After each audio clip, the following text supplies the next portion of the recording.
obsession to find the truth about paranormal activity has led to more questions than answers. The GoldBrook Bridge in Stowe, Vermont has long been known as Emily's Bridge, echoing stories of her untimely death that occurred in the mid-19th century.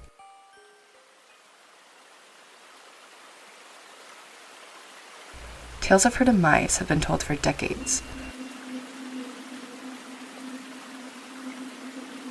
Many people have claimed they've encountered Emily's ghost. While on the bridge, some have seen full-bodied apparitions and orbs, felt drastic changes in temperature, and heard the sound of someone running up behind them. Others have even been scratched beneath their clothes. News of these encounters have spread rapidly, making Emily's Bridge known as one of the most haunted bridges in all of North America.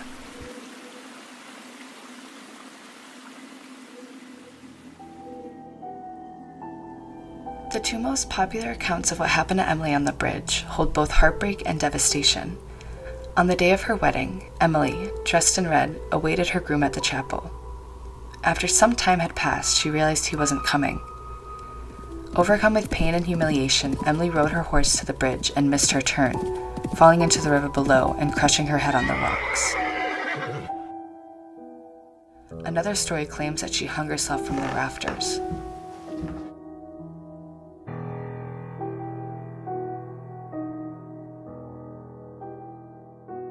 We interviewed Paul Dulski, resident of Rutland and creator of Haunted Vermont, a website that shares Vermont's haunted locations, myths, and legends. He shared his experience on the bridge when he investigated it in July of 2012. Alright, so yeah, we got there about 9 or 10 o'clock at night and kept the car lights on, started taking pictures. I saw a man face. He looked like he has a hat on, and you can see like his eyes, his nose, but you can also see like his rows of teeth. And what I find really interesting about this is that you don't ever hear anything about a male spirit. So I don't really 100% know if it was Emily or the guy. Once we started the car and backed it up, we were like, oh, okay. But then my friend Dan noticed there was a claw mark, or a scratch mark, I should say, on his hood that was not there before. We'll look over here. We've got a big scratch coming up right here and here. And if we go a little further up the hood, we've got a nice big scratch right here. None of these scratches were here before we came here tonight. So far, this place is living up to its name. Good job, Emily. We were seeing our breath. All three of us were seeing our breath at 61 degrees. He's taking some pictures, so we're gonna see if we can catch anything. Holy crap. I can see my breath. It just got cold. Let's check the Weather Channel. Find out what the temperature is where we are.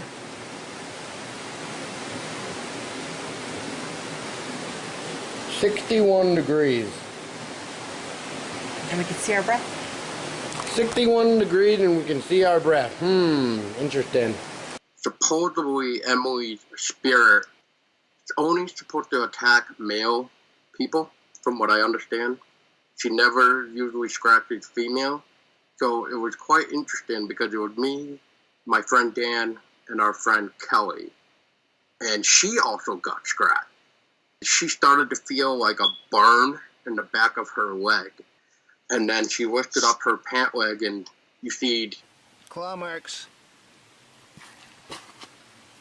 going down the leg and to the side. You can see them when I come in closer. You can, that one most prolifically on the right and on the left, but there's also another one in the middle. You can sort of see it. Okay, Kelly, would you please tell the folks at home exactly what happened?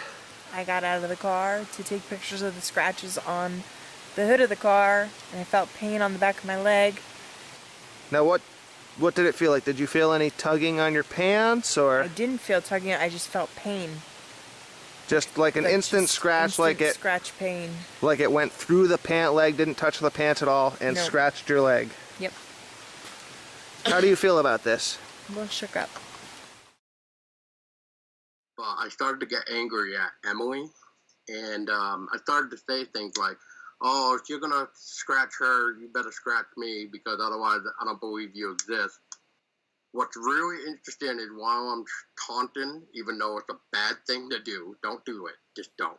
My friend captured another image, and this image is kind of blurry, but if you look at it behind me, you almost see this mist that is coming down towards my back. Right at the moment, I probably would scratch. But the odd thing about this is I didn't actually know I was scratched until I was home. I like the idea of the afterlife and that there could be something more after death. And it's just a matter of finding that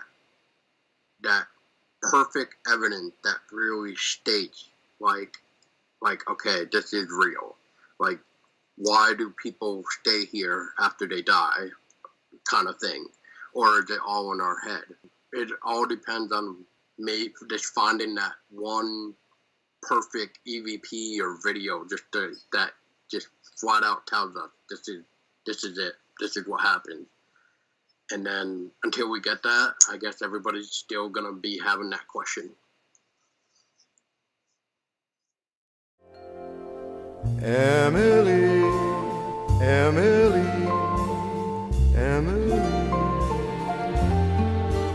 has the murmuring sound